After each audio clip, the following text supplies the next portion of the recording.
I'd never seen a sky that colour. Yellowy, black, greeny, purple. It was uncanny. Oh, it was a day and a night that we shall never, ever forget. I couldn't believe that this was happening. First the sky, and then this horrible smell. Really sulphurous. Thunder and lightning, and it was horrible.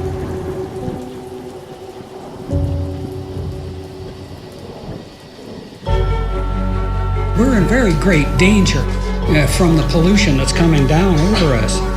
And we've been led astray by the military-industrial Is the government spraying complex. dangerous chemicals over us from Is the planes? government experimenting with our weather? Question at the heart of a phenomenon called chemtrails, Chemtrails is now a term getting referring to the widespread visible attention. trail left by aircraft Millions in of the tons sky. of toxic poisons released by our Confirmed that planes during the as Cold part of War, the the government United plot to States affect military climate change. conducted secret The government is up there in airplanes spraying all kinds of chemicals to change or manipulate the weather, leaving what you see there, and they call that a chemtrail. Geoengineering. They say it puts poison in the soil. Tests show high levels of these increases the chemicals level in of our UV rain and radiation. soil. Using planes to spray chemicals into the atmosphere Heavy to metals manipulate or reflect the control. sun's rays. And that's why health department records show a sharp increase in barium and aluminum in California's water supply. We shall propose further cooperative efforts between all the nations in weather prediction and eventually in weather control. The armies need to know more and more about weather that surrounds this planet is a vital part of the expanded research program of atomic weapons. We all talk about the weather. The Army is doing something about the weather.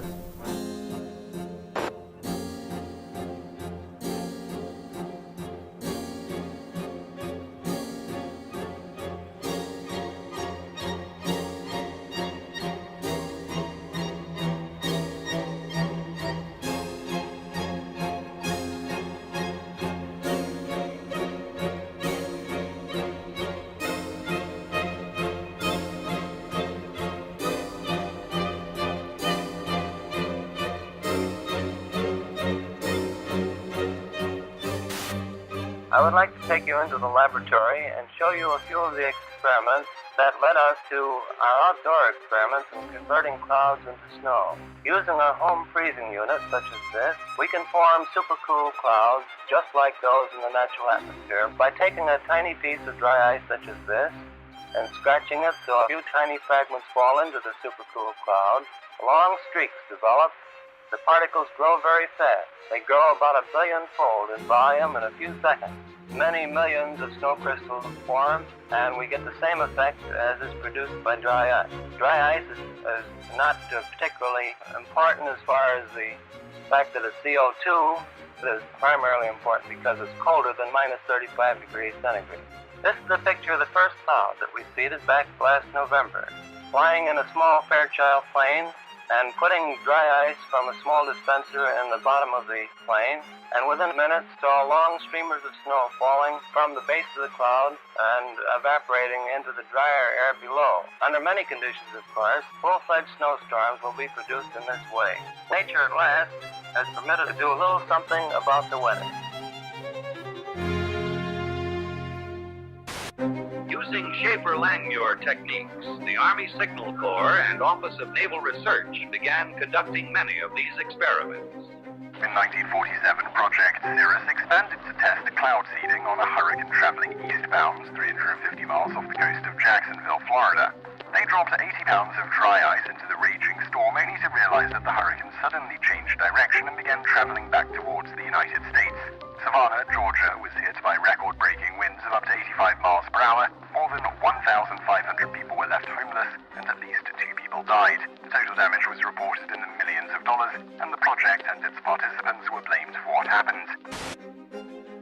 On the night of the 15th of August 1952, the worst flood in British history swept through the tiny seaside village of Lynmouth. 90 million tons of water devastated the area, killing 35 people and leaving over 400 homeless. 40,000 tons of boulders were dragged off the moors, destroying houses and cars. Reporters spoke to squadron leader Len Otley. He confirmed that he worked on Project or Operation Cumulus, which was also referred to as Operation Witch Doctor. What's more, in mid-August 1952, Alan Yates, a lecturer at Cranfield School of Aeronautics at the time, was asked to take part in cloud seeding experiments. According to Yates, the artificial rain fell over Lynmouth and washed the village into the sea. Newly declassified documents prove that Project Cumulus was indeed going on the day of the flood that year. Project Skyfire, a U.S. forestry research operation concerned with the study of lightning in all of its manifestations. Project Skyfire is aimed at lightning fires in western Florida. In detail, the manner in which your work involves you in the dispersion of clouds, which happen to have some effect on, or rather bring about thunderstorms or what have you. Could you tell our audience something about that type of work? Laurie, we're conducting experiments in cloud seeding aimed at determining whether or not weather modification techniques might possibly prevent lightning fires. We carry this work on by seeding clouds with silver iodide nuclei. We disperse silver iodide from specially developed generators located either on the ground or on aircraft. Our experience has been that we can do the best job through aircraft seeding. Again, man looks to his own efforts to increase the flow of water. Since the 1946 experiments of Dr. Vincent Schaefer, we have known that some clouds can be modified through seeding to yield additional precipitation. In 1961, Congress directed the Bureau of Reclamation to begin a long-range study of cloud seeding with the aim of eventually augmenting the nation's supply of water. The program, called Project Skywater, continues at many sites throughout the United States. Eventually, if the research program proves successful, the methods learned will become part of our nation's integrated water resources program. In 1962, during the Vietnam War, American forces responded with Operation Ranch Hand. Over the next 9 years, spraying an area about the size of Massachusetts with defoliants, the most notorious being Agent Orange. Large swaths of Vietnam were left barren. Enough food to feed 600,000 people for a year has been destroyed. Despite this sudden devastation, U.S. officials said the spraying created no lasting harm. Milton Ross, a Special Forces advisor near Pleiku, has a son born without the tips of his fingers. North Vietnam charged today that defoliants have produced many instances of miscarriages, congenital defects, and monstrosities among children. The Vietnamese government insisted the cause was Agent Orange. Although that war was long ago, there is lingering anger about the United States' use of a controversial defoliant spread by American aircraft on the jungles there. An epidemic of birth defects, brain damage, and rare cancers still affecting hundreds of thousands of Vietnamese today. According to environmental studies, high levels of dioxin could still be found in the soil in certain areas and had seeped into nearby lakes.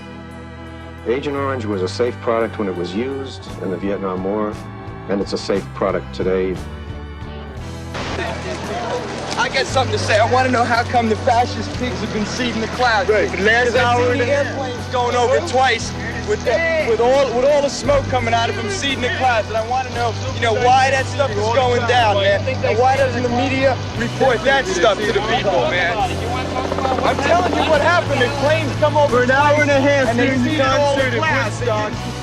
People of unknown origin were seeding the clouds over the I don't know what they hope to prove, man. Project Storm Fury assembles a team of highly trained scientists and technicians to fly into mature hurricanes. Scientists working on the project were convinced that they could reduce hurricane devastation using a process called cloud seeding by spraying the thunderclouds inside the hurricane with a chemical called silver iodide. This would become known as the Storm Fury hypothesis. The seeding planes fly across the eye and into these clouds, seeding the supercooled water droplets from the belt of maximum winds outwards. As the silver iodide turns the supercooled water into ice, the heat released during this process causes the seeded clouds to grow and develop into a new outer eye wall.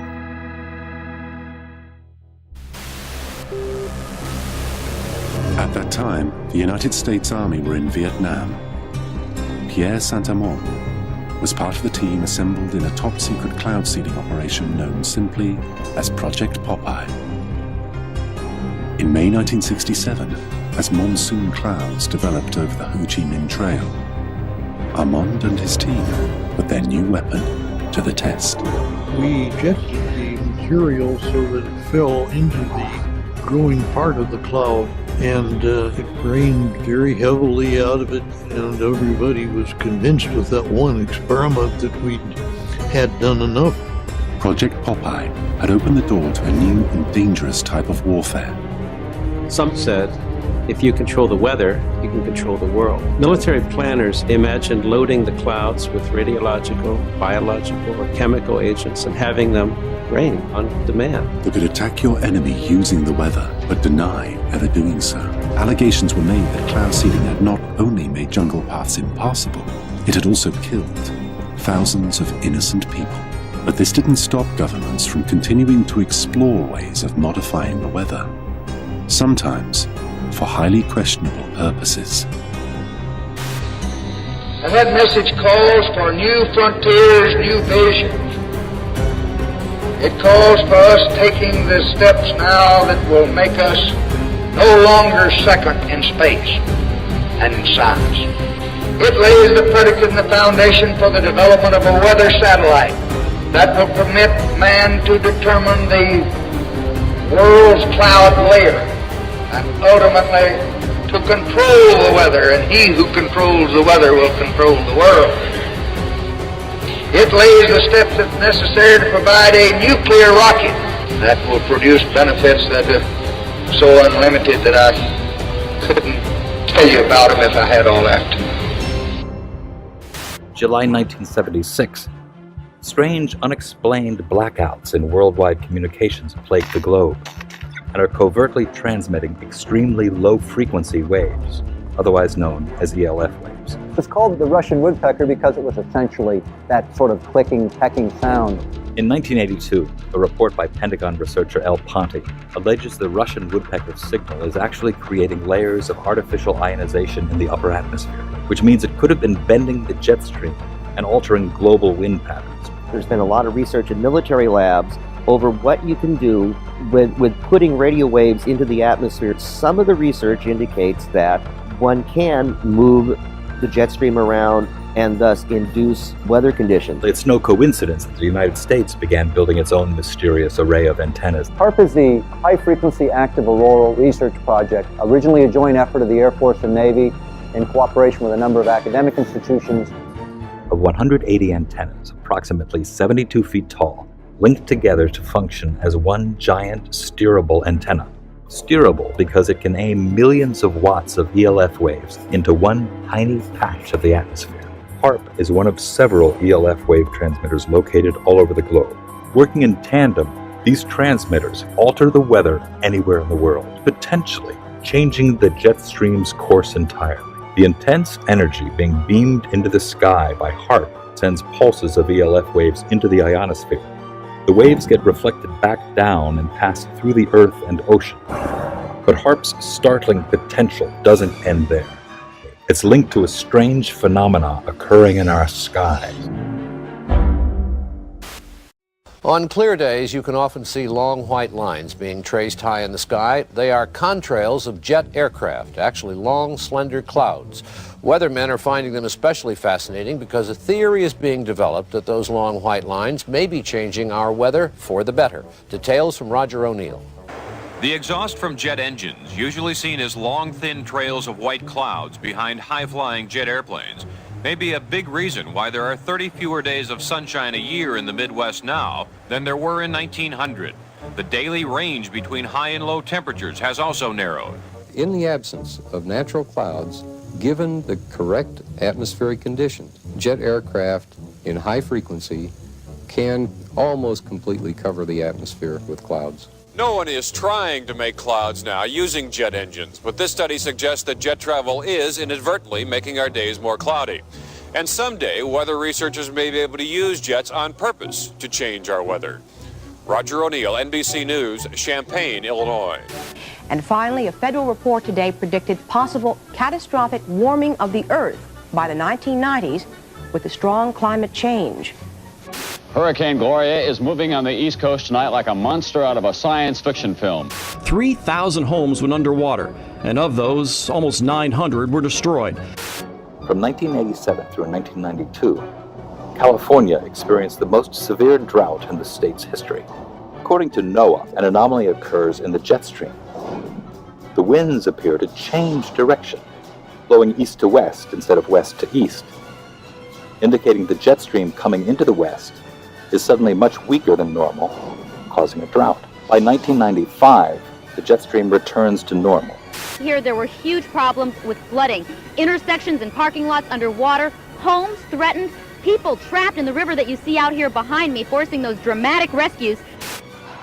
This U.S. Air Force report graphically outlines the military's desire to exploit and manipulate the weather for the purposes of war by the year 2025.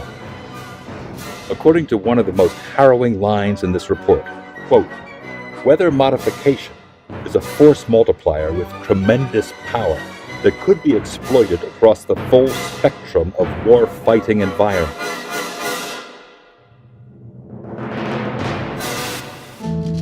Man-made global warming is no longer just a theory about climate. It is the defining moral and political cause of our age. It is presented in the media as having the stamp of authority of an impressive international organization, From the IPCC, the United Nations Intergovernmental Panel on Climate Change, or IPCC. I've often heard it said that there is a consensus of thousands of scientists on the global warming issue and that humans are causing a catastrophic change to the climate system. Well, I am one scientist, and there are many that simply think that is not true. The final conclusions are politically driven. This claim that the IPCC is the world's top 1,500 or 2,500 scientists, you look at the bibliographies of the people and it's simply not true. There are quite a number of non-scientists. And to build the number up to 2,500, they have to start taking reviewers and government people and so on, anyone who ever came close to them. And none of them are asked to agree. Many of them disagree. Those people who are specialists but don't agree with the polemic and resign, there have been a number that I know of. They are simply put on the author list and become part of this 2,500 of the world's top scientists. People have decided you have to convince other people that since no scientist disagrees, you shouldn't disagree either. Climate scientists need there to be a problem in order to get funding. We have a vested interest in creating panic because then money will flow to climate science. It's become a great industry in itself. And if the whole global warming farrago collapsed, there'd be an awful lot of people out of jobs and looking for work. There's one thing you shouldn't say, and that is, this might not be a problem. If you go to page 119 of the president's budget, he's anticipating generating $646 billion in new tax revenue from this bill. So clearly the president expects this bill to generate $646 billion in new taxes that even his own budget director has said would be passed on to consumers. So you mustn't have been listening to our testimony that we've had for the last few days with dozens of experts that have come in who have given completely different views. Well, I would encourage you to go back and look at the testimony this committee's heard. We're talking about that can export millions of jobs out of our economy, out of our country, and testimony's been given just to those numbers. And so we're talking about a serious consequence that there would be on this country. The carbon would be emitted, but it would be emitted in China and India, and the jobs would go to China and India.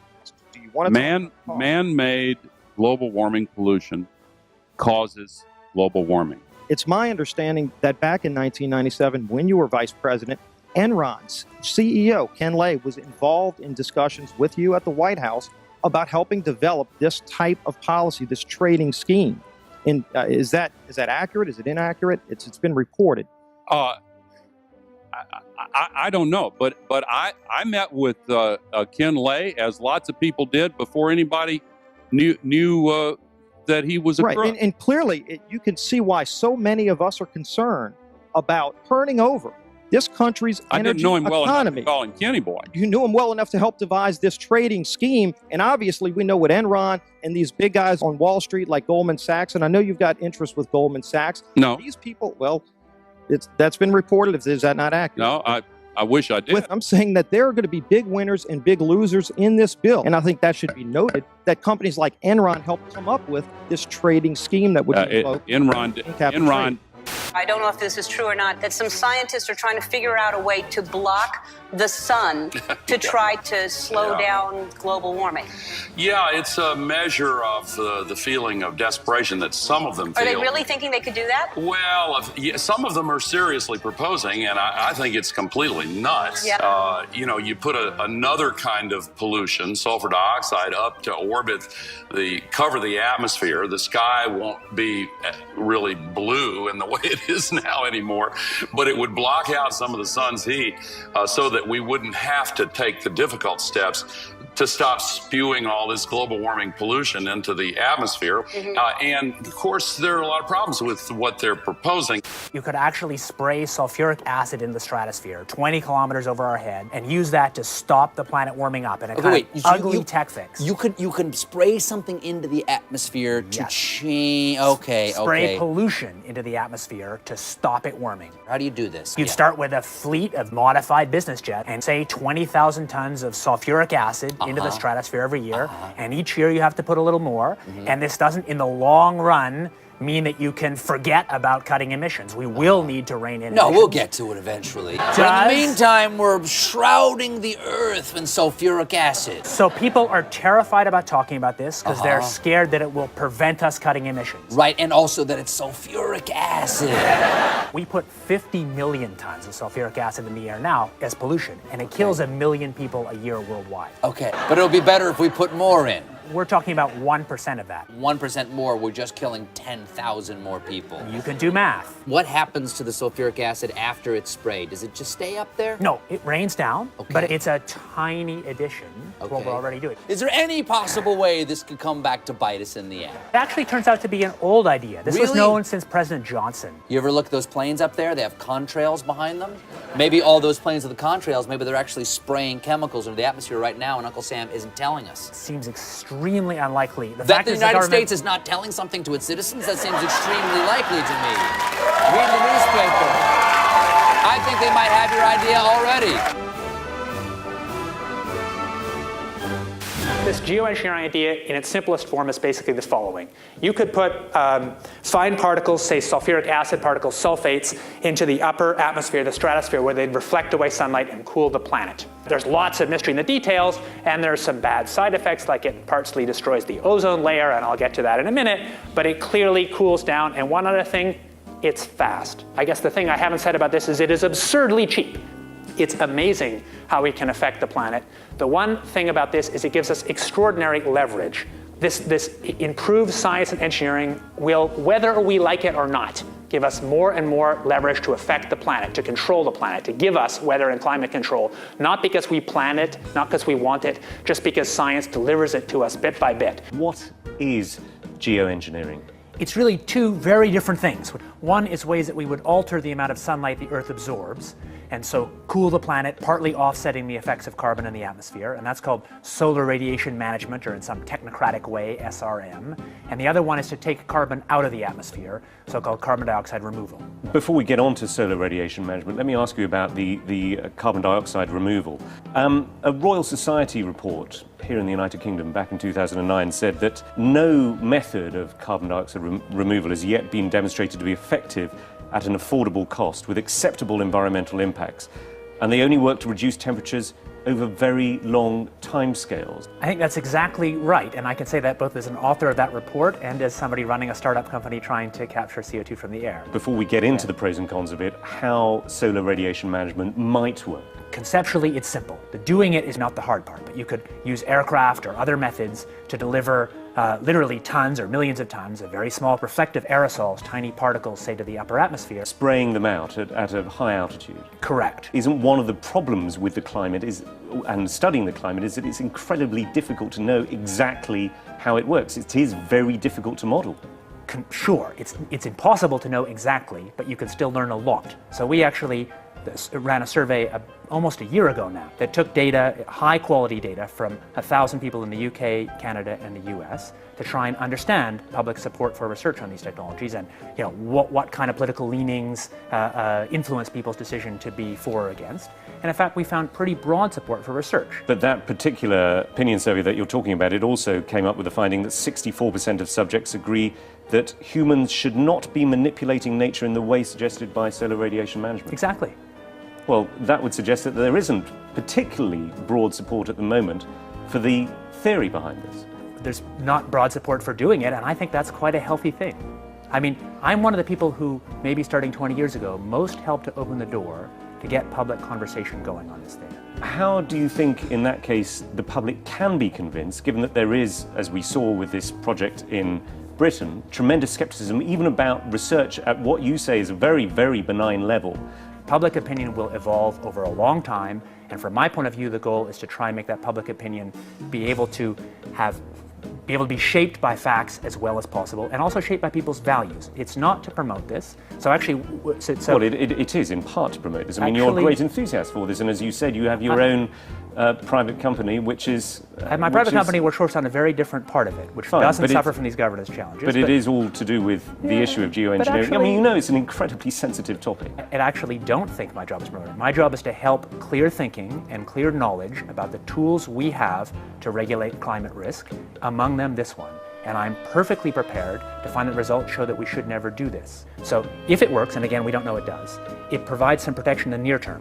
Isn't there a problem, though, that you could end up with different effects in different parts of the world? I mean, you could, for example, find that although you're reducing the amount of sunlight and the amount, therefore, that the Earth is warming up, rainfall is affected in different ways in different parts of the world. Absolutely. Essentially, the scientists and technocrats, including myself, I guess, are helping to invent a thermostat knob. But it's much easier to invent the knob than to figure out who should be in charge of it in a world with many states. No, indeed, and I want to come on to the governance, but I want to ask specifically about the science of this, which is how far can you tell whether the effects of solar radiation management are then going to cause perhaps a catastrophic loss of rainfall in a certain part of the world. At the moment, it seems to be hazy, this. I think it's not as hazy as that. So using exactly the same climate models as we've used to estimate the problems with CO2 in the atmosphere, the underlying climate problem, we've applied those same models and same techniques to look at this. And the results so far, I have to say, look pretty good. That's why we're paying any attention to it. Richard Branson himself, who owns the Virgin Airline Group, was quoted back in 2009 in the New York Times saying, if we could come up with a geoengineering answer to this problem, we could carry on flying our planes and driving our cars. Is going to cost a lot of money. And yet I mean, let's be clear here, you and your company are after Branson's money. The cheapest thing to do is to use the atmosphere as a waste dump. And if we want to stop doing that, we must have laws that restrict the ability to use the atmosphere as a waste dump.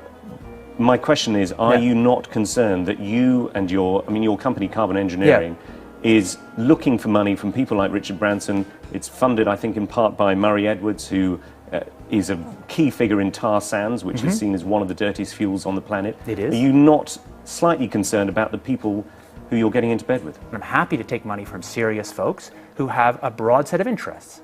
No problem. First of all, I should say, for work on SRM, on these very high leverage technologies that have security concerns, I believe there should be no private action, there should be no for-profit action. I believe it would make sense for SRM to actually restrict or eliminate the possibility of patenting. Isn't your company involved in several patents at the moment? This is the difference. So for capturing CO2 from the air, that's an encapsulated small technology, which can be regulated by the normal laws. It's inherently expensive, so there's no risk of sucking all the CO2 out of the air because it costs so much. Any technology you have that removes CO2 will have local risks, maybe unacceptable risks, but those risks can be managed by the normal local risk management we have. So I think that I'm happy to see private action on cutting emissions by making solar power or electric vehicles or capture from air. I'm not happy to see public action on technologies with this huge leverage, like putting particles in the stratosphere. I'll tell you a little bit about some new work we've been doing, thinking about how you actually might put aerosols in the stratosphere. The novel method we've been thinking about, or it's not novel at all, it's actually exactly what happens from aircraft contrails, is that we put a condensable, a few megatons a year of sulfur would be enough to produce sort of 4 watts per square meter radiative forcing directly out of the back of an aircraft. There's a huge literature in the nanofabrication world about making fine particles from low vapor pressure gas, and there's nothing very hard in terms of aircraft engineering. If you go to aircraft engineers, and we've done this, they say that would be easy, we could do this if you want us to. We've mostly thought about sulfur, and there's a lot of good reasons to think about sulfur, because sulfur's what nature does, at least in this version of the model. It's as if you put sulfur in continuously, you actually get a remarkably ineffective result. Nevertheless, there might be some good reasons to think about alumina. The big deal really is that alumina has 4 times the volumetric rate as sulfur, but roughly 16 times less the coagulation rate. So you could get away, we think, with much smaller mass flux. The little picture is from a nanofabrication study, which shows you can make high-quality alumina particles just by spraying aluminum vapor out, which oxidizes. So it certainly seems pretty cost-effective and easy to do this with aircraft that are not very different from conventional aircraft. High-class business jets like the Gulfstream have wing designs that are very efficient. So with slightly different engine choices, they can easily deliver large weights up to sort of 20 kilometers or a little higher. And you could do that by either building new versions of these aircraft or even re-engineering existing aircraft. We have engineering firms that can do it. So you go to an engineering firm and you want this done. They don't say this is hard or unusual. They say, okay, yes, we could do it. Once you realize you can make things by direct condensation from vapor, then all sorts of different compounds are possible. But it's much, much harder to actually figure out the environmental risks and effectiveness of these new methods than it is to cook them up. Aerosol geoengineering looks like it is so cheap that the cost is basically not going to be an issue. That means that implementation decisions will be risk-to-risk decisions. So the key factors are this is fast, it's cheap, and it's inherently imperfect. It cannot compensate for the amount of CO2 in the air. On a commercial basis, I do absolutely no proprietary commercial work on solar radiation management because I think such work would be wrong. Solar geoengineering refers to a set of technologies that could allow humanity to deliberately increase the planet's reflectivity, and so partially offsetting the temperature changes and other climate changes that come from the accumulation of carbon dioxide. Solar geoengineering can be very inexpensive. The cost might be something like $10 billion for the whole planet. That sounds like a lot of money each year, but in fact that's something like 1/10,000th of global GDP. This next story is so unbelievable, we didn't think it could possibly be true. But after receiving thousands of records and declassified reports from the Army, it's confirmed that during the Cold War, the United States military conducted secret tests on unsuspecting people in the city of St. Louis. Lisa Martino Taylor's life work has been to uncover details of the Army's ultra-secret military experiments carried out in St. Louis and other cities during the 1950s and 60s. This study was secretive for a reason. They didn't have volunteers stepping up and saying, yeah, I'll breathe zinc cadmium sulfide with radioactive particles. These Army archive pictures show how the tests were done in Corpus Christi, Texas in the 1960s. In Texas, planes were used to drop the chemical, but in St. Louis, the Army placed chemical sprayers on buildings and station wagons. City officials were kept in the dark about the tests. The Cold War cover story was that the Army was testing smoke screens to protect cities from a Russian attack. Clearly, they went to great lengths to deceive people. By making hundreds of Freedom of Information Act requests, she uncovered once classified documents that confirmed the spraying of zinc cadmium sulfide. The greatest concentration of this compound was sprayed near the Pruitt-Igoe housing complex just south of downtown St. Louis. It was home to 10,000 low-income people, and an estimated 70% were under the age of 12. Martino Taylor claims they all unknowingly inhaled this compound morning, noon, and night, so the government could measure its effects on their lungs. So this was in violation of all medical ethics, all international codes, and the military's own policy at that time. And Venezuelan leader Hugo Chavez has once again accused the United States of playing God. This time it's Haiti's disastrous earthquake that he thinks the U.S. was behind. Spanish newspaper ABC quotes Chavez as saying that the U.S. Navy launched a weapon capable of inducing a powerful earthquake off the shore of Haiti. He adds that this time it was only a drill, and the final target is destroying and taking over Iran. A wild accusation from Iranian President Mahmoud Ahmadinejad. He says Western countries are causing drought in certain parts of the world, including Iran. He says They're using high-tech equipment to drain raindrops from clouds. He basically says European countries are stealing rain from Iran for their own use. You know, they were talking about climate change yesterday, and now we're learning that scientists and researchers are looking at how to change the weather on purpose. That's right. Lasers now could one day manipulate rain and lightning. That's right. Well, as Mark Twain once famously said, everyone complains about the weather, but no one ever does anything about it.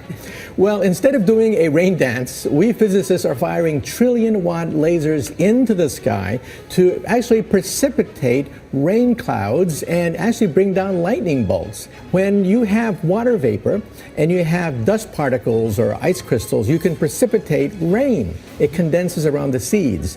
These seeds can also be created by laser beams. By firing trillion-watt lasers, you rip apart the electrons, creating what are called ions, bringing down rain and even lightning. I remember reading the stories that China had used this during the Olympics, that the USSR had used this after Chernobyl to create rain clouds. I mean, did those really work then? We have some of these capabilities now? Inconclusive. Even in the 60s, the CIA used this to bring down monsoons during the Vietnam War. Governments have been playing with this thing. Alleged to. Alleged to, right. Yeah. Now, we realize that for decades now, these governments have been alleged to have experimented with weather control, but nothing conclusive.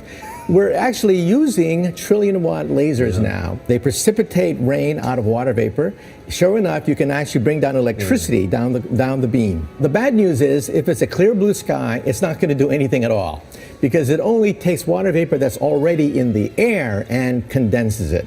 However, you name it, outdoor events and agriculture and flooding and even hurricanes, all of them could be subject to weather modification. Terrorists no longer the CIA's only priority. The U.S. intel agency now investing in weather?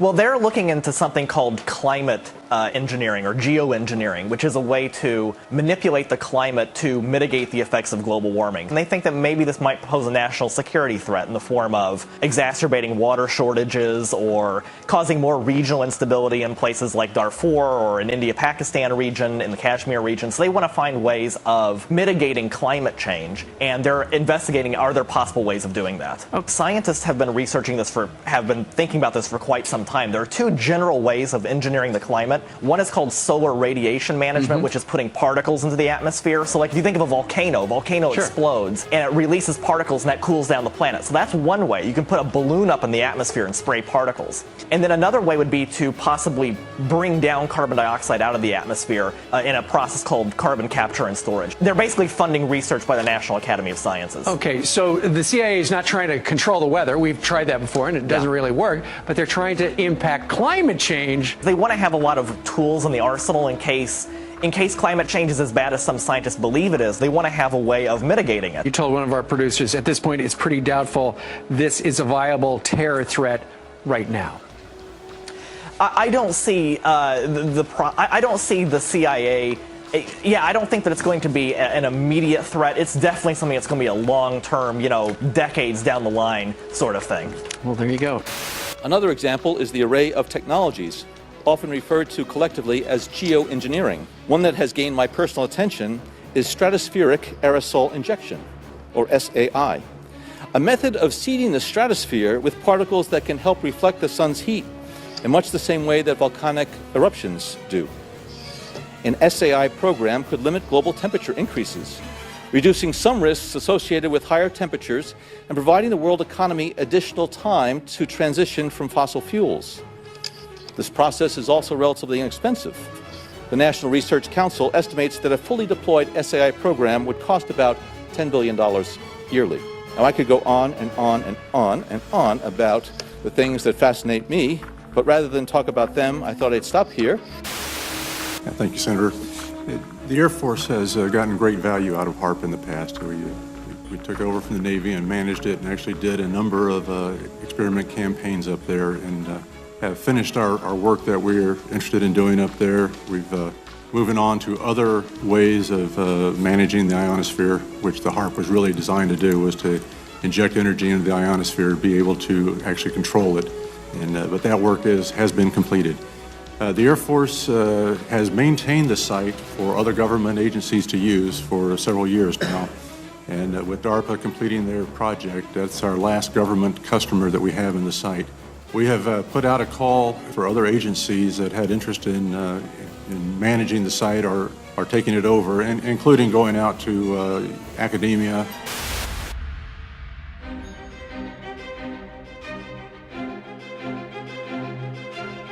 International corporations are modifying our weather all the time, and they're modifying it in ways that cover thousands and thousands of square miles. Programs are impacting microclimates needed for our crops to survive and needed for pollination. The other issue is that a lot of times we're talking about mitigation for climate change. It's rather an undefined term at this period of time.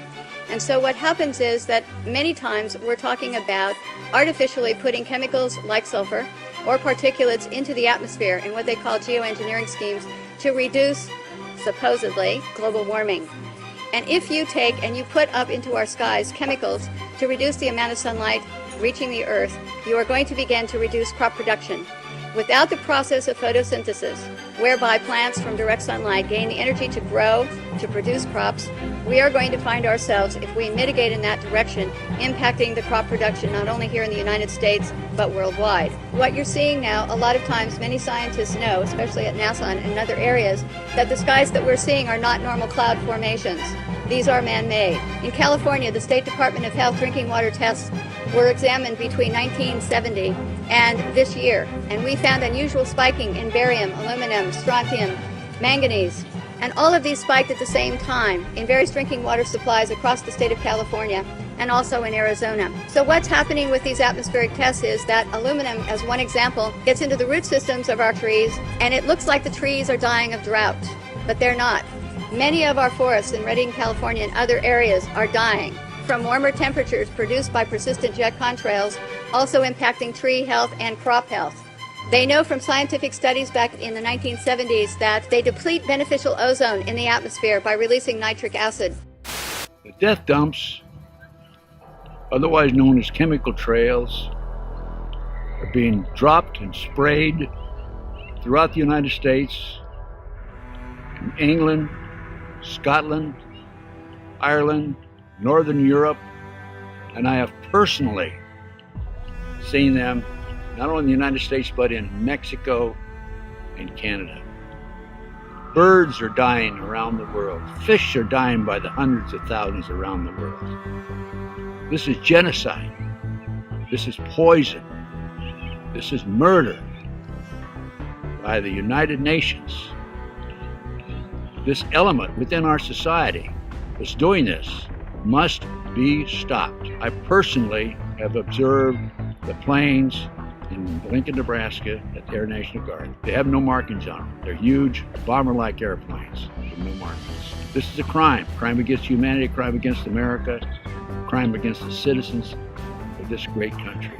What is wrong with Congress?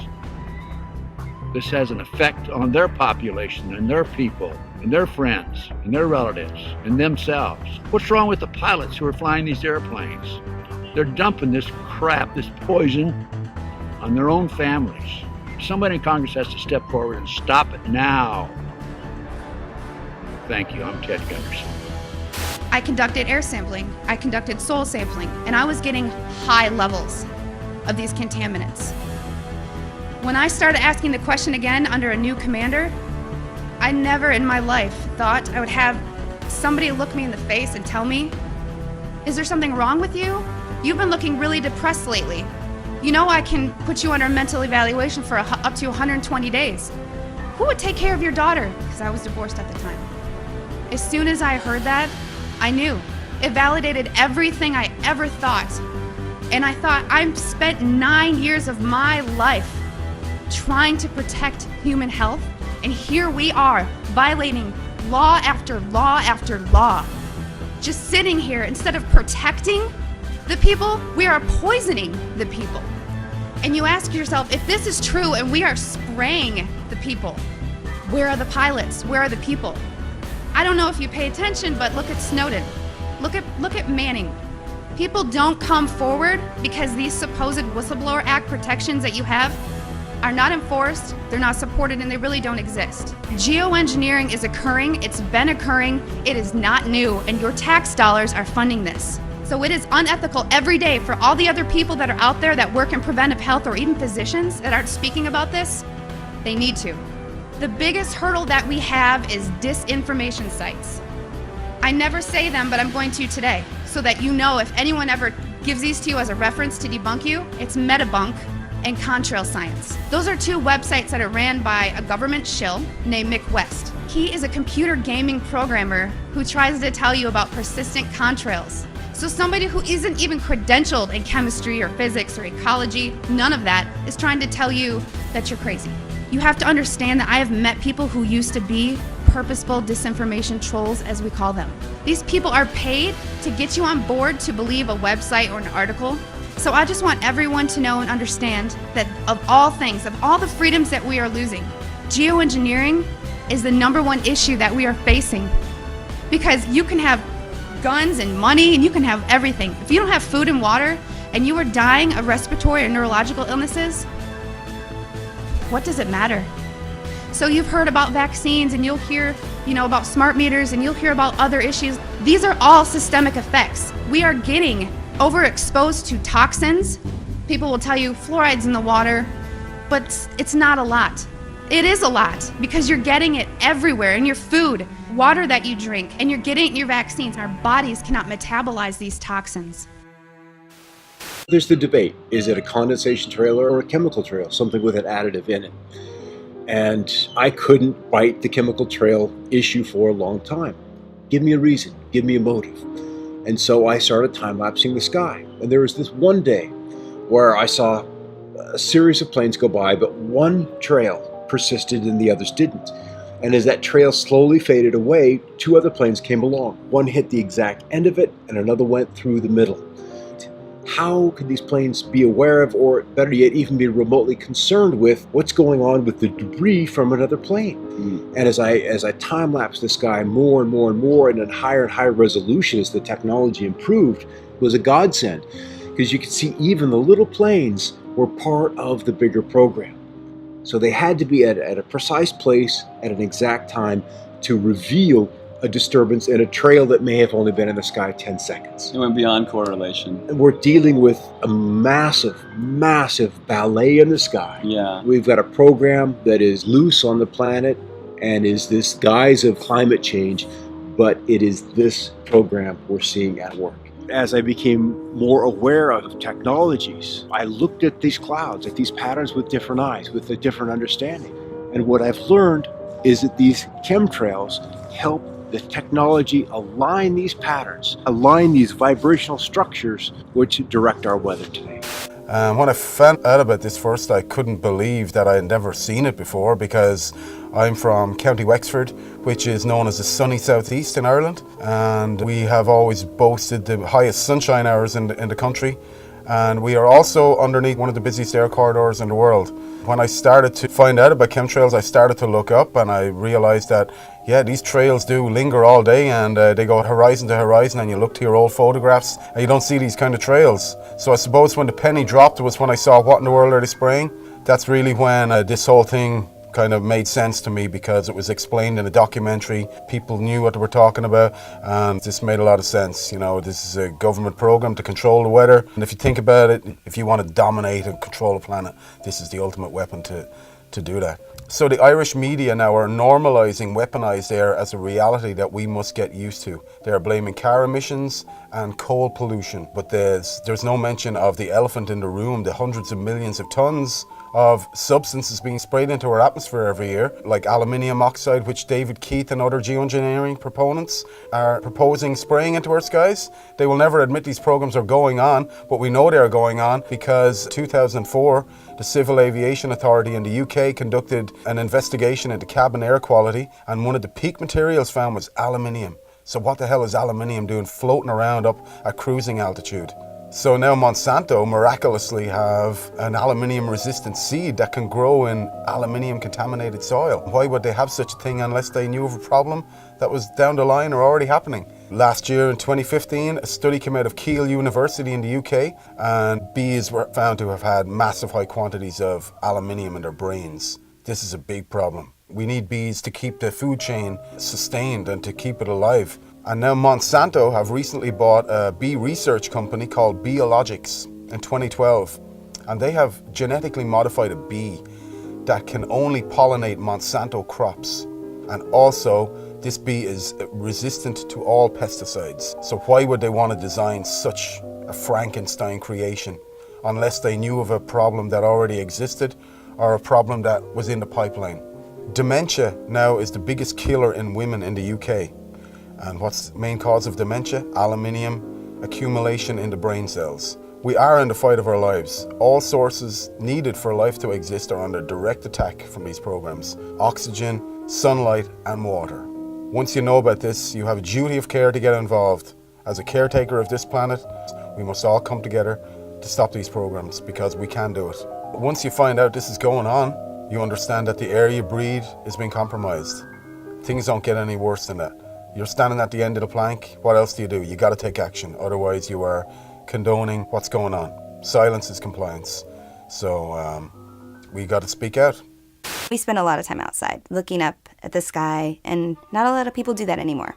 March 14th, 2014, in Eureka, California, I was driving the vehicle with my 2 kids, and we were watching this chemtrail for about maybe like 5 minutes it had been going. And I noticed that there was this large flash that lit up the entire sky, similar to what lightning would do. So we're driving towards the sunset, and the drone was coming this way, and it came over, and about there, that's when we saw the light, and then it went straight down from that angle. The difference that I'm finding when I see a drone spraying compared to an airplane spraying is when the drone sprays, it seems that it's more of an upward angle from the ground to the sky, as if it was launched from right below where it was.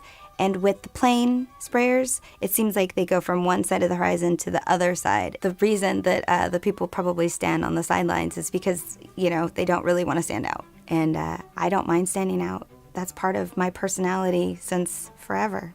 So, you know, everybody's in their car looking down, watching the news. I'm outside, looking up. I've become aware, and it seems to me like more people need to be aware or should want to be aware.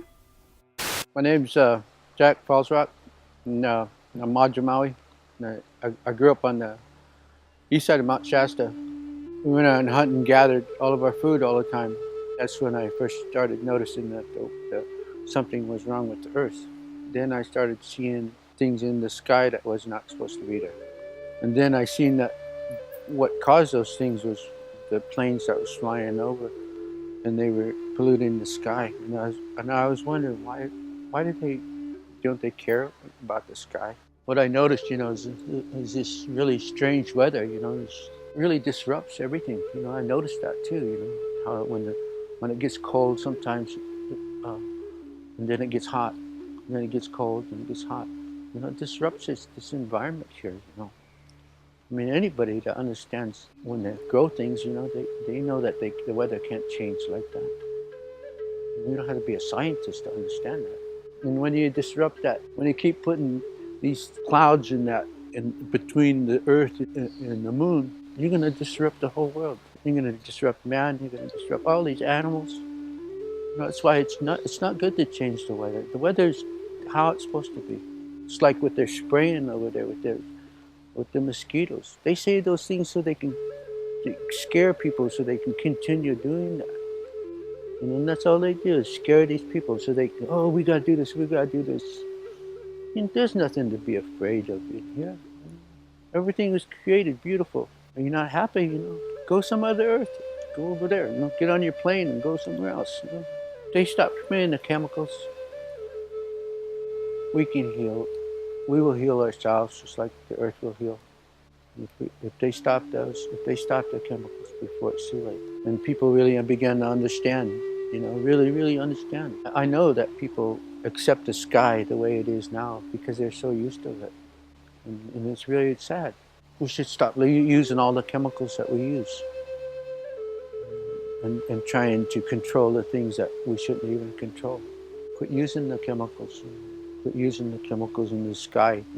Are you going to wake up one morning and you can't breathe? Then what are you going to do? We have freedom of information in both British Columbia and Canada. So I first inquired from the province because I was relatively close to the people there, so I thought I could probably find out more from it than I might from Canada. However, I did get a quick response from the province saying basically they knew nothing about it and they couldn't help me. It took a long time for me to get a response from the federal government. I requested the information through the Freedom of Information legislation in about 2013, I think it was. And it was 2014 in March when I finally got a response. I got 47 pages, of which 10 were blanked out completely, and 6 or 8 had comments, this information cannot be provided for you under section whatever of the Freedom of Information Act. So I didn't get all the information. There's a lot out there that they haven't told us.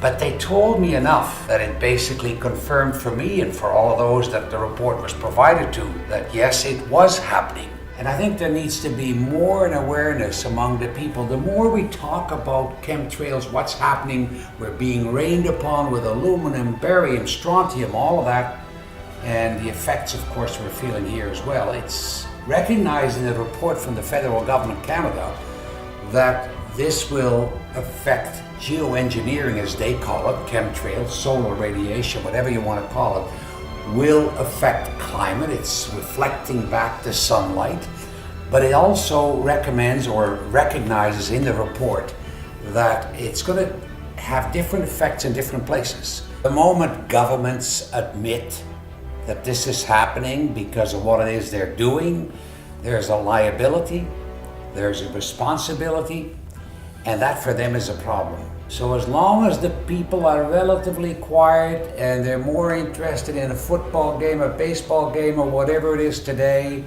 as I said earlier, create an awareness. And I point to the sky every time I see the chemtrails, and whomever with me will know that those are chemtrails. If I'm not doing it, my wife will certainly do it. Lillian points it out every time to everyone, and that needs to happen. I guess for the most part, the populace still thinks that governments can't do that to us. It's impossible that it's happening.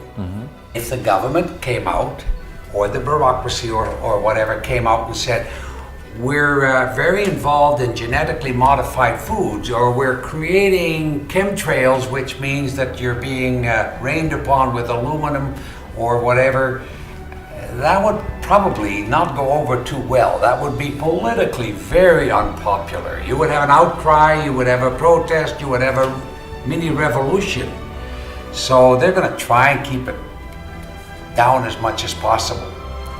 You're not going to see a whole lot of politicians or bureaucrats jumping on it. The pressure is going to have to continue on. There's got to be a lot of it. It obviously, the result will be enormous public awareness. Once aware, they're going to fight it. They're going to be on our side. We're going to be together on the issue. That's important. I first got into chemtrails when I had some solar panels fitted onto my roof, and I noticed on the days that the sun was out, it was great, 4 kilowatts, happy days. And then I noticed some days it got down to 1 or 2 kilowatts, when actually the weather forecast sun. I'd never taken much interest in the weather until I was earning money out of it. And then when you find out you've earned only a fifth of what you should have earned according to the weather forecast, then something wasn't quite right. And I'd never heard the word before, chemtrails. And then when I went and looked it up on YouTube, I couldn't believe that somebody would actually spray the sky with lines deliberately. And yet, as the weeks went by, I found out absolutely it's true and they were doing it. And it was costing me money. There's other subjects that have come along in the meantime when I thought, is there anything that could be done to stop this? And having found other subjects, people like Wilhelm Reich's name was coming up, and even later Tesla. Wilhelm Reich, very, very clever person in as much that he realised there's an energy in life that's very, very powerful and important and is related to good health. And after many years of investigation, he found out there were some fantastic properties to this, and he called it orgon, which is related to ether. Other people came along, people like Trevor Constable, who looked at generating and changing the weather with certain pieces of equipment. And this isn't the use of chemicals, this is actually the use of equipment which reacts with ether, and it's perfectly 100% natural. Wilhelm Reich actually found out there was amazing cures with ether, and one of them was cancer. He actually cured the people that the hospitals discarded and put them on the scrap heap basically and says, we can't cure you. And Wilhelm Reich virtually cured every single one of them. He understood what ether was about. And how he found out about the cancer is that when you change the frequencies of DNA, the DNA loses all its instructions. And that means that the DNA grows distorted and it can't grow the way that it should grow. In other words, if it's part of your skin or it's supposed to be part of your kidney, it grows into a deformed piece of the body that shouldn't even be there. But by correcting the frequency, the DNA goes back to grow how it should do. And that's one of the amazing things he was working on. Tesla proved beyond any shadow of a doubt that he can actually tap into the energy which is already there. And what I mean by that is when you have two opposing potentials, you can tap in the difference between the two potentials, and that's your energy that you're actually creating. Now, Tesla said something that I thought was very interesting. I only found this out recently. He talked about ether, and he made this statement that ether controls magnetism, electricity, and all energy. Now, to actually come out and say that, he must have had some basis as to why. We know that Tesla based all his works on facts and many, many experiments. And of course, we use many of Tesla's technology today, both in electricity, magnetism, etc. And so we're in a position now where we're looking at equipment that Wilhelm Reich manufactured and made. We're looking at the way that he used it and he generated it. Now, Wilhelm Reich, he actually was called into places like California when it hadn't rained for months and months. In fact, some of these poor farmers were going bankrupt. He actually went to a place where it hadn't rained for many years, and after about 6 weeks, he did start to develop a very small amount of rain, but a moisture came into the area where all the plants started to flourish. According to what his daughter said, that area continued to flourish for another 50 years. The other thing that Wilhelm Reich noticed is the texture of the rocks changed from being crumbly to having some body back to it again. So when we talk about ether, we're not talking about just weather modification or health to the body. Ether must be some kind of energy which controls, as Tesla said, everything. It's like the link that ties and controls everything together, whether it's energy, magnetism, or electricity. I would love to be able to use ether to bin 1, 2, 3, 4, 5,000 square miles of chemtrailing. That would be fantastic, before they use it for all the other agendas. And if we could do that, happy days, because that's what a lot of people are looking forward to, a day where all this crap is not in their control anymore. And I believe if we could master this, ether will do exactly that.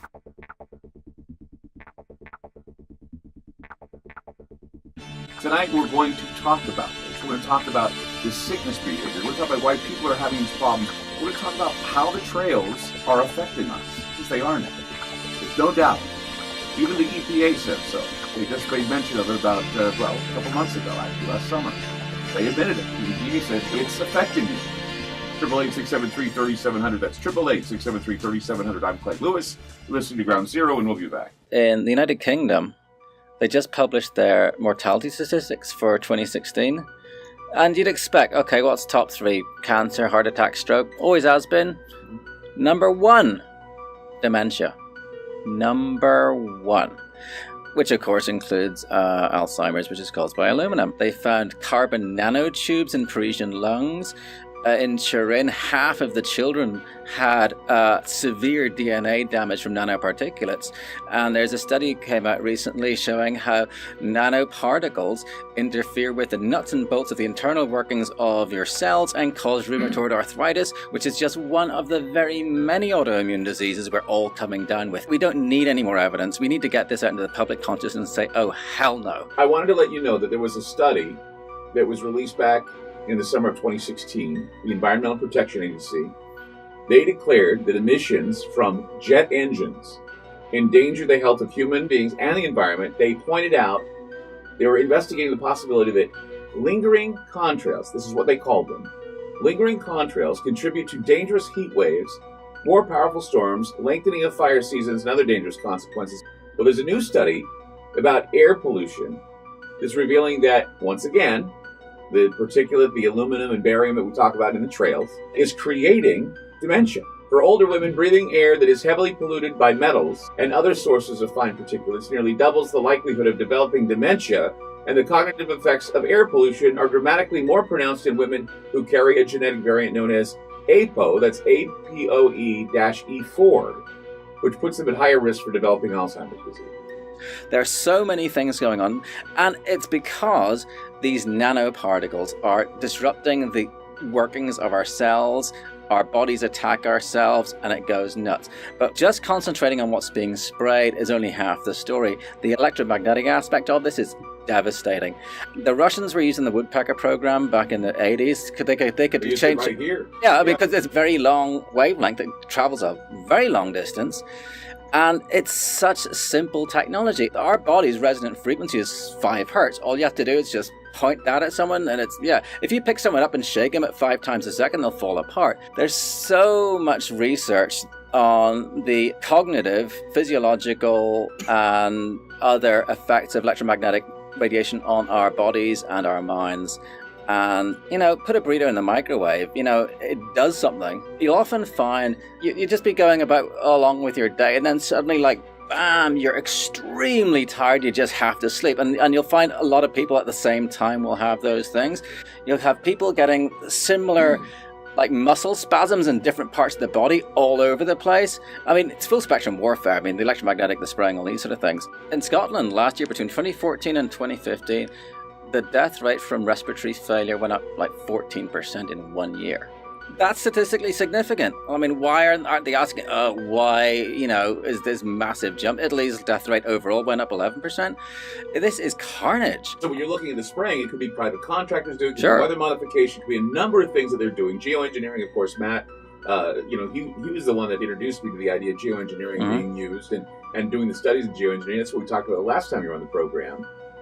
Well, you heard that now the bees are an endangered species. Exactly. I was reading about that the other day, that they now have made them an endangered species, and that's frightening. Because before we had what did they call that, hive colony collapse disorder. Yeah, colony collapse disorder. They said the colony collapse disorder could be because of Roundup, Monsanto. You name off all these things. But think about this: the bees are dying of the same type of problems that we're having, and that is dehydration, not getting enough water, not having enough water in our bodies, having diseases that are creating this sick behavior that we're having, and the bees get it too. Even people who have good night's sleep are not feeling it. They wake up tired, they wake up dragging, and so what else could it be but something environmental, something toxic that we're being exposed to? It's got to be above government because it's global. Right. They're doing it all over the world. Yeah. China, Russia, everywhere. And then that's the thing. If we don't know who, then we don't know all of the answers for them, and they can't make a solid opinion. One of my biggest frustrations is the line, "They wouldn't do that to us." I've heard that too. Why would they do that to us? Because they have families too. And I tell them, well, I have a genetic disorder that makes me prone to cancer. And why? Because they were testing nuclear weapons in the West Deserts of Nevada, St. George, Cedar City area in Utah. My family was subjected to that radiation, which caused some DNA problems, and it got passed down to me. And your son. Yeah, and my son. They did that because they felt that was more important than the lives of people. Spend a few bucks, get your rainwater analysis, you can get your hair analyzed, and I have footage of these sprayers, and they show up on flight radar. I don't know any airline that does not spray. They aren't told, oh, by the way, turn this switch when you get to a certain point. It's all done centrally. There's plenty of patents where the substance actually gets injected into the exhaust. There's a US Navy patent called the powder contrail generator. There's so much freaking evidence. It's insane. Technocracy, this is a crackpot idea dreamed up in the 1930s. They wanted to replace the economic system with an energy-based thing. But if you have a gold-based economy, you know how much a loaf of bread is worth and compared to the amount of gold there is. But with energy, you have to know how much energy is being stored, transferred, whatever, at all times. Hence, smart meters, smart every freaking thing, reject it. The official line on this whole thing is, oh, we're all gonna die from global warming and we might just have to spray sulfates into the sky to reduce global warming. David Keith, Ken Caldeira and Alan Roebuck are the three main guys who go out to do this stuff. They'll only talk about sulfates. But their own papers say, actually, sulfates don't work. They stick together, they fall out of the sky. Instead, you got to use nanoparticulate aluminum, barium, strontium, magnetite, and so on. And this character Dave's research, according to US Code 50, Section 1520A, I think, it's legal to spray chemical and biological warfare on a civilian population as long as you call it research. So it's banned as warfare, but you can do it in your own populations. So I think all the spraying is generally done by people's own militaries. What they're doing is they're establishing a geoengineering governance regime. It's a self-proclaimed regime. They asked for papers to identify things like, should we even involve the UN? Should we take into consideration human health impacts? What role will public perception and opinion play while we establish this solar geoengineering governance regime, self-titled regime? So Patrick and I, we independently submitted papers. I hired a PhD. My paper delved into the human rights aspect, that we have the right to environmental decision-making participation. Both of our papers were, of course, rejected. It is their plan to do full-scale deployment. They claim that all of the research that we've been seeing, these grid patterns, are research. They're admitting to it. The chemtrails, the geoengineering, the solar radiation management, okay, and now you can even look up the Solar Radiation Management Governance Initiative, SRMGI. Okay, it's an initiative to govern their solar radiation management, which is chemtrails, which is geoengineering. So these people are meeting, 24 scientists behind closed doors, to develop the plan for the regime to take hold to go full-scale deployment. Some days don't have chemtrails, right? Some days are clear. And really, the more clear days you get in a row, the more likelihood it is that you're gonna get a grid pattern coming up. But this irregular pattern of appearance where you not only have no lines in the sky, but you also don't have the air traffic. Okay, listeners, feel free to look up at your sky, look at that air traffic, see those days where there's nothing going on. And this irregularity in the appearance it's the clue, it's the first clue for the newbies. Chemtrails are also called solar geoengineering, it's also called solar radiation management, it's also called stratospheric aerosol injections. Okay, and what they like to do is they like to confuse us with the terminology. It's all one thing, right? It's all chemtrails, it's all geoengineering, it's all solar radiation management, stratospheric aerosol injections, whatever word you want to give it, it's all treason. It's very, very obvious that chemtrail does not behave like an actual cloud formation. It forms out and fades into a milky haze, all right? Irregular pattern of appearance, the number of trails seen simultaneously at a given time. When you're sitting out there and it's a normal day and then all of a sudden a dozen planes show up and grid the sky, whereas you've seen 3 planes all day, something is going on there. That's it. It's that simple. How come all of a sudden all the planes show up at once and zigzag the sky? We got broken trails, all right? Things are going on where they're mixing chemicals in the sky. They're using the atmosphere as a laboratory. That is a quote from NASA. Using the atmosphere as a laboratory. Okay, the exhaust is often coming where the engines are not. Okay, this wakes the people up.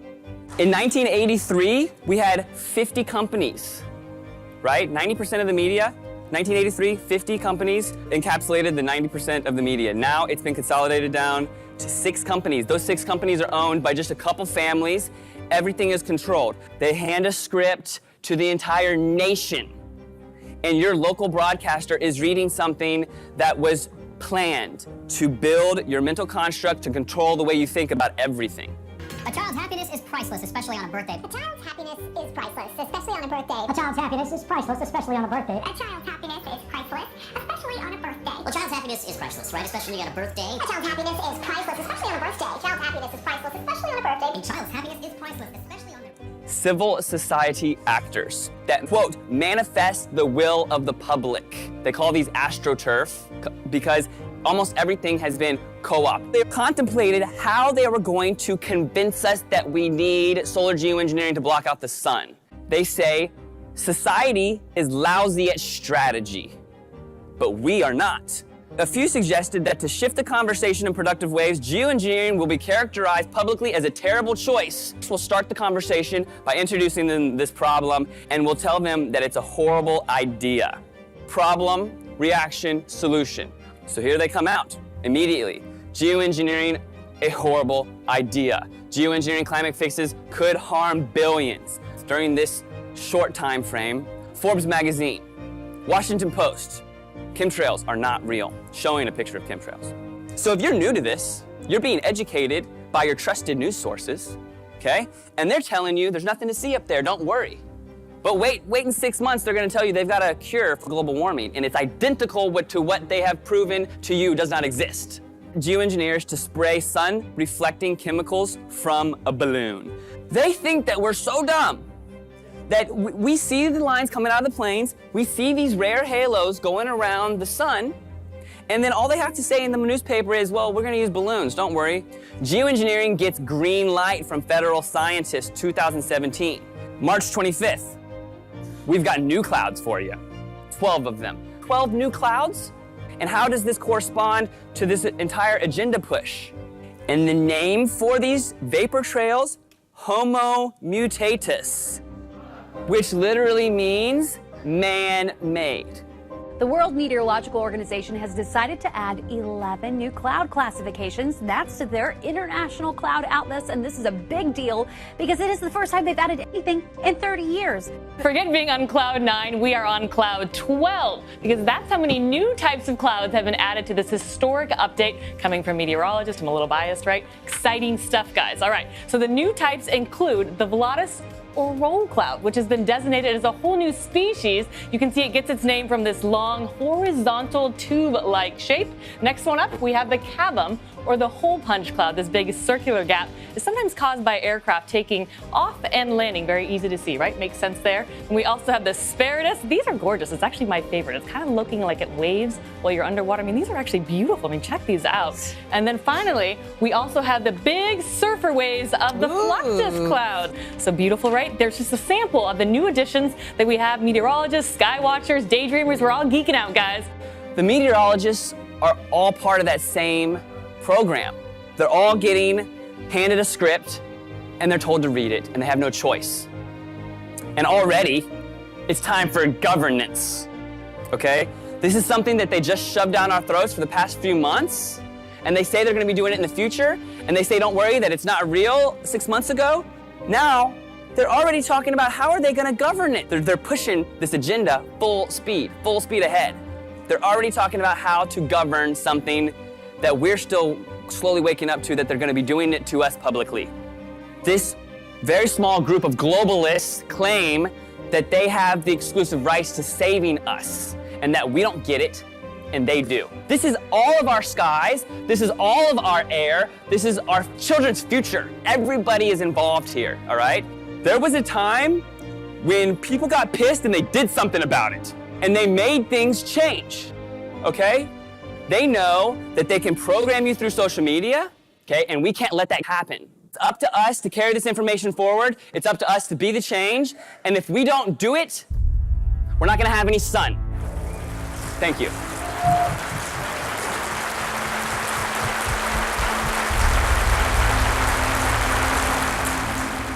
For in the final analysis, our most basic common link is that we all inhabit this small planet. We all breathe the same air. We all cherish our children's futures, and we are all mortal.